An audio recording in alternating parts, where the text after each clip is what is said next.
Emir Qatar, Sheikh Tamim bin Hamad Al Thani, mencuri perhatian publik sejak negara yang dipimpin menjadi tuan rumah Piala Dunia 2022. Salah satu yang menjadi sorotan adalah pengeluaran untuk Piala Dunia. Qatar mengelontorkan dana hingga 200 miliar dolar atau sekitar 3.114 triliun rupiah. Negara kami menghabiskan sekitar 200 miliar dolar atau sekitar 3.114 triliun untuk menggelar acara ini, kata Duta Besar Qatar untuk Rusia, Sheikh Hamad bin Nasir, pada Oktober lalu. Menurut salah satu sumber pejabat Piala Dunia, Qatar dilaporkan bahkan menghabiskan hingga 229 miliar dolar atau sekitar 3.565 triliun untuk acara sepak bola global itu.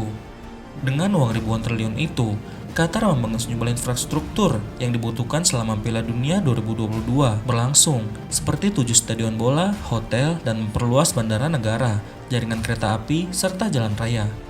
Sheikh Tamim pun terus menjadi pembincangan politik sejak menjadi tuan rumah Piala Dunia 2022.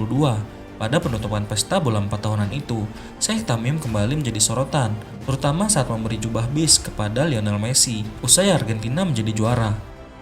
Selain membela Argentina, Messi juga bermain di klub Paris Saint-Germain atau PSG. Klub ini dibeli lembaga Qatar sekitar 1 dekade lalu. Sementara itu, Messi bergabung dengan PSG pada Agustus 2021 lalu. Ia menandatangani kontrak 2 tahun senilai 25 juta pound sterling atau sekitar 474 miliar rupiah. Saya senang memulai babak baru dalam karir saya di PSG. Semuanya tentang klub yang cocok dengan ambisi sepak bola saya, kata Messi ketika itu. PSG dibeli anak perusahaan Qatar Investment Authority atau QIA, Qatar Sport Investment atau KSI pada 2011. Mereka kemudian membeli Zlatan Ibrahimovic dan bersumpah bakal menjadikan klub ini sebesar Barcelona dan Real Madrid. Demikian dikutip Talksport. Reuters melaporkan KSI merupakan lembaga yang didukung negara dan didirikan oleh Sheikh Tamim. Nasir Al-Khelaifi kemudian diangkat menjadi presiden ke-17 klub tersebut. Ia bersumpah akan mengembangkan klub menjadi pemain utama di panggung sepak bola Eropa dan internasional.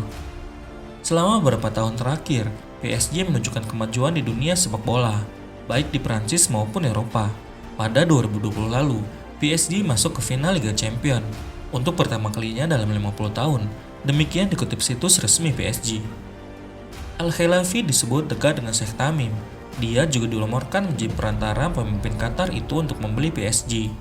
Tak hanya menguasai PSG, KSI juga dilaporkan sedang dalam pembicaraan untuk membeli saham di klub sepak bola Inggris Leeds United pada 2019 lalu. Qatar Sport Investment akan memasuki sepak bola Inggris dan Leeds adalah klub pilihan mereka, kata sumber seperti dikutip Financial Times. Qatar menjadi negara teluk pertama yang menggelar Piala Dunia sepak bola. Negara ini mempunyai sederet masjid besar untuk membangkitkan rasa ingin tahu para pengunjung selama agenda besar Piala Dunia. Salah satu contohnya adalah untuk pasangan Kanada, Dorinel dan Clara Popa yang sedang mendengarkan azan di sebuah masjid bergaya Ottoman di distrik budaya Qatar Doha. Dikenal sebagai Masjid Biru Doha karena mosaik ubin biru dan ungu yang mewah di dindingnya. Seorang pemandu membawa pasangan itu berkeliling ke interior rumit yang didominasi lampu gantung raksasa. Dorinel Popa, seorang akuntan berusia 54 tahun, mengatakan pasangan itu pertama kali melihat Islam. Kami berprasangka terhadap budaya dan orang-orang karena kurangnya paparan terhadap orang lain, katanya. Istrinya, seorang dokter berusia 52 tahun, mengatakan pandangannya tentang Islam mulai berubah dengan melihat Qatar. Kami memiliki beberapa pemikiran di kepala kami dan sekarang mungkin beberapa di antaranya akan berubah, tambah dia.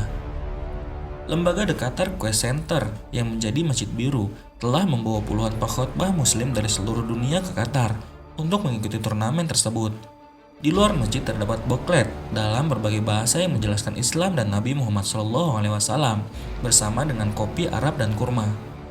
Relawan Suriah Ziad Fatih mengatakan Piala Dunia adalah kesempatan untuk memperkenalkan jutaan orang kepada Islam, termasuk juga mengubah kesalahpahaman tentang agama yang banyak dikaitkan Barat dengan radikalisme. Kami lebih banyak menjelaskan kepada masyarakat tentang etika, pentingnya ikatan kekeluargaan dan menghormati tetangga dan non-muslim, ujarnya.